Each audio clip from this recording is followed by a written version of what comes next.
So let's have a look at contour maps here. These are a thing that are commonly used in surveying. You take your data that you've mapped, and it's very common to convert it into a contour map. You know what these things are used for is they show elevations on a site. So what contour lines are lines that connect points of equal elevation. So with a contour map, you can show a 3D surface on a flat map on a piece of paper or a computer screen. All right, to explain contour maps, the most basic feature is a hill. So let's take an island here in the middle of the ocean. Okay, let's take some spray paint out there, and let's spray paint every point that's right at sea level, and let's spray paint every point that's 10 feet above sea level, 20, 30, 40, 50, and 60 feet above sea level. Now those points are going to be connected together into lines, and those are referred to as contour lines. So the contour interval there would be 10 feet. That's the vertical distance between the contours. If a bird's flying over the hill and looks down, what the bird will see is a series of concentric rings. Okay? And that's probably the most basic feature on a contour map is a hill.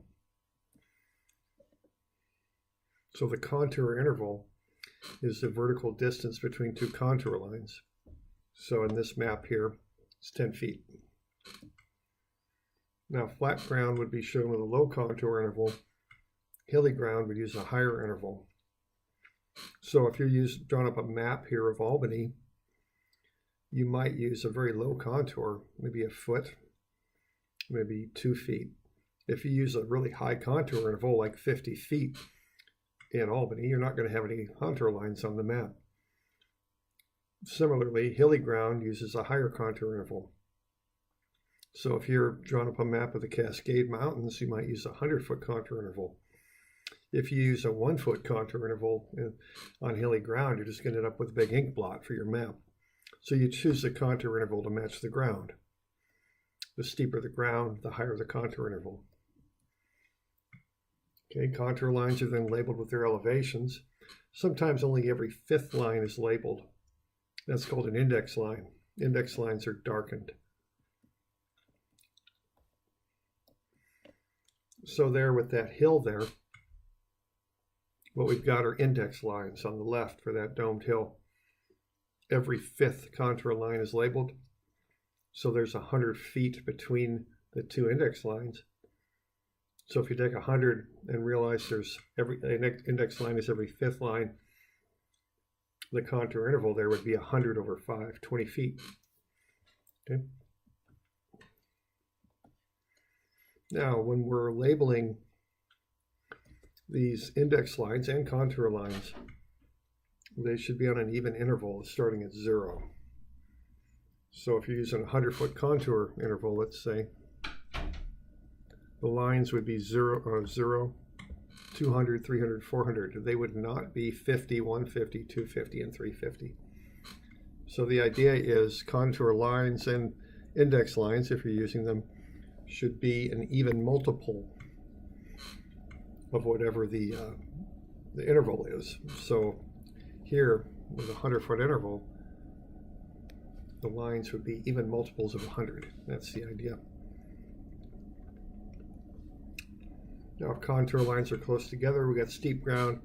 If they're farther apart, got flat ground. Okay, so some of the basic features there.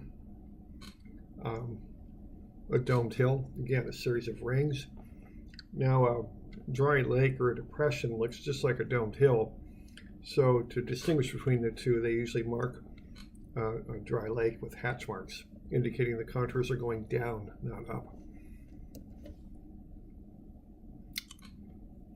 Now, features that look a lot alike are ridges and valleys. So what I have here is a ridge on the top, or 2 ridges actually, and a valley on the bottom. Now keep in mind that ridges can go up or down. They can descend, but they're still ridges, okay? So the way you can tell the difference between a ridge and a valley is you can be on the outside and look in. Okay? If that's the case, you're looking up on a ridge. So I kind of mark in the ridge line itself, look perpendicularly to that from the outside, and I'm looking up. That makes that a ridge. So I've got two ridges here. They're both descending ridges. They both fall, and there's a saddle in between them. Okay, so a saddle is kind of a low ground between two peaks. Now notice that the valley here looks a lot like a ridge, but if I'm on the outside, looking perpendicular to that line, I'm looking down. So that's why that's a valley, okay? And here in Western Oregon, with a lot of rain and all that, quite often at the bottom of a valley, what we got is a creek, okay? Water that runs. Okay, so that's some basic contour features. Now here's another use of contour lines. You can show what's already existing there with hidden lines and what you're going to put there with solid lines. So this looks to me to be a slope kind of going down that way. And then they're going to push some dirt out onto that and put a building pad on it. So what's existing is dashed. What will be put there is solid. Now, if you want to plot up contour lines, first you got to survey the ground. Now, if you got flat ground and kind of do an old school surveying, you might break it up into a grid and shoot the corners of the grid. So let's say we want to get the 100-foot contours in here. What I'm first going to do is look for the points that I shot that are 100 feet high. There they are. Now, when you're shooting points in, though, the assumption is that you're figuring out you're putting your shots on ground that's even. So if there's any breaks in the ground, any changes in grade that are quite marked or very steep, you'll shoot those in. Okay. So given that assumption, on this line here, if they shot these two endpoints of the lines, as someone drawing this up, you would assume there's a pretty even grade between those 2 points. Notice that one is above 100 and one's below. So what I would assume there is that I can interpolate along that line. So I've got 98 and 102. The 100-foot elevation should be evenly in between the two, so I'd split the line in half. Same thing here. I've got 105 and 95, so I'd make the same assumption. Okay, so when you're drawing these up in the office, your assumption is the ground's even between the shots that were taken. And that's something that a surveyor should know too. It kind of influences how many shots you take and where you take them. You want to be sure you're picking up what are called any breaks in the ground. Okay, now this other one here, those two that we put in were both evenly split. So 98, 102, 95, 105. But here's two that aren't. Okay, if you look at the vertical elevation difference, it's 7 feet up from here, but 6 feet down from the other side to get to 100. So what that means is when I'm drawing this up, is I'd put the 100-foot elevation a little bit closer to the 106 side when I interpolate that. Back in the days of drawing these by hand with AutoCAD, we had a command that would break up lines. You could break that line into 13 even pieces, count 6 breaks down, 6 intervals down, and mark the 100-foot point right there. Okay, so once you got all the 100-foot points marked there, you can connect the dots and make the contour line. That's the basic idea of doing contours.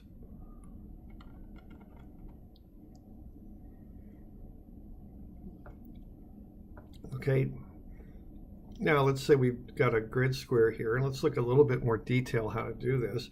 So let's say we're going to put in a 30-foot contour.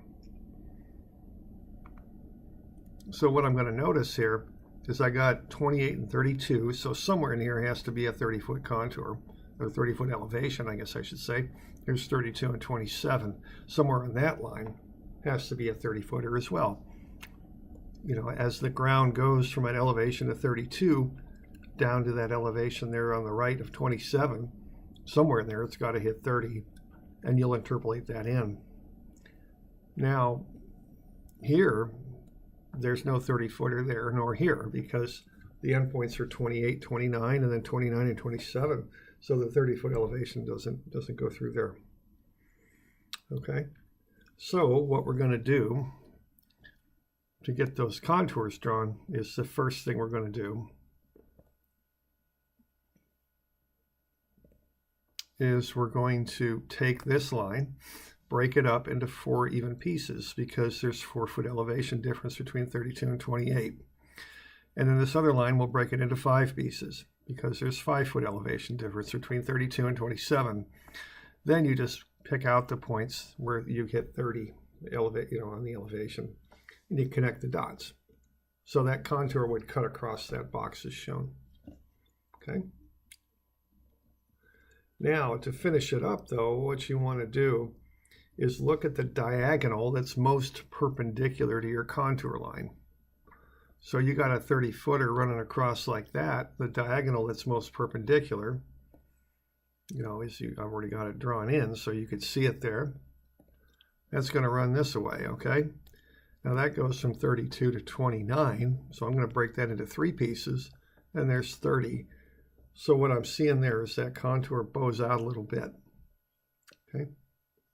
Or actually quite a bit. So if I'm drawing that 30-footer, I wouldn't just draw it straight across.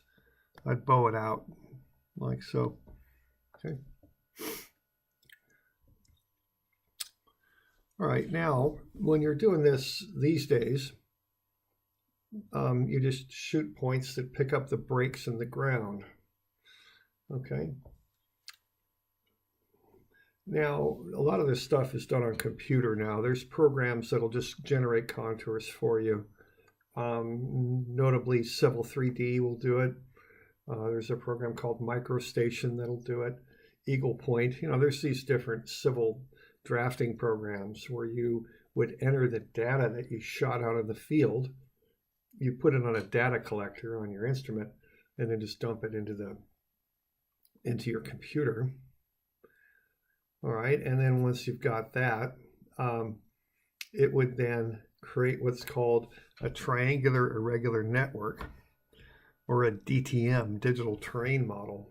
So to do this, what it's going to do is it's going to take the data you've shot, and keep in mind when you're out there shooting points in the ground, you don't know what elevations you're on. You're just shooting the ground that you see in front of you.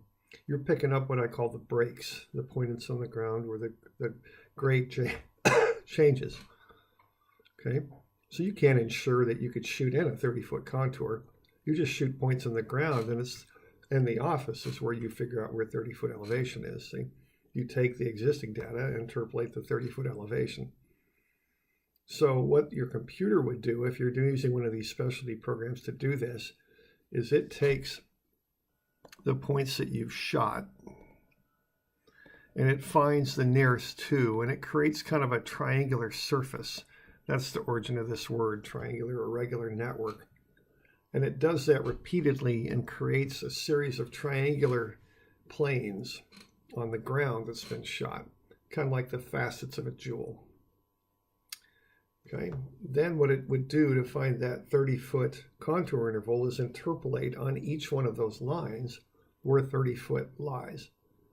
Now your computer will exactly interpolate those points. You can do a similar process yourself, and I've kind of sketched it out for you here. In green, I've got the webs of points that we're looking at, the lines that we're interpolating on. Then in red with the X's, I've got how I interpolate 30 in there. So between 33 and 28, 30 would be closer to the 28 than the 33. 2 from the 28, 3 from the 33. So I just proportion it in. 28 and 36, I'm closer over there to the 28. 28 and 32 would be at the midpoint. 32 and 26 would be closer to the 32. 32 and 27, closer to the 32. 32 and 29, a lot closer to the 29. 29 and 36, closer yet, okay? So you just determine where those 30 footers are at, then join the points together in a line. So you can kind of eyeball that 30 footer in there. You know, I've gone through a pretty formal process that I just showed you, but you can kind of do that in your mind's eye as you draw in the contours, okay? So there's how to generate contours off of a collection of points that are just kind of shot on the ground, okay? Now here are a few examples of maps. This is a real simple plot plan. We got a house, garage, sidewalk, driveway, some trees there in the back, sidewalk and the street. So that's just called a plot plan. Okay. Notice the contours are in there now. They're a little lighter than the features. You know, you've got the lot outline that's dark, the house, garage, driveway, sidewalk, trees, road. They're all kind of dark. And then the contours themselves are a little lighter to put them in the background. That's normally how you make these maps. There's a more realistic map that you might see in industry. That's again a plot plan. Now we got a lot of information on that. The darkest stuff is what is there already. The lot lines, the house, garage, the fence around the house, the trees, the driveway, the road, and then the utilities, the sanitary sewer, storm drain, and water line in the road. They're all shown. They're dark. Okay, a little bit lighter are the contour lines working their way across that. You can see that ground slopes down to the south. And then very light, which actually this copy didn't pick up quite as well as I'd like, but in kind of a grayscale, if you're using CAD, you'd put what you're going to put there. So you'll draw in what you're proposing to do with this piece of ground. And it looks like what they're proposing to do is to put this right-of-way in here, which is where the street goes for Oak Street. And then they're going to put in some lots, okay?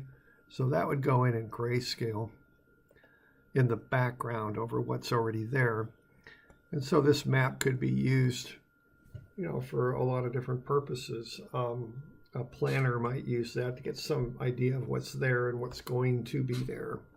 Okay, so that's a good use there that you'd use a contour map for. The contours are part of the picture of what's there already.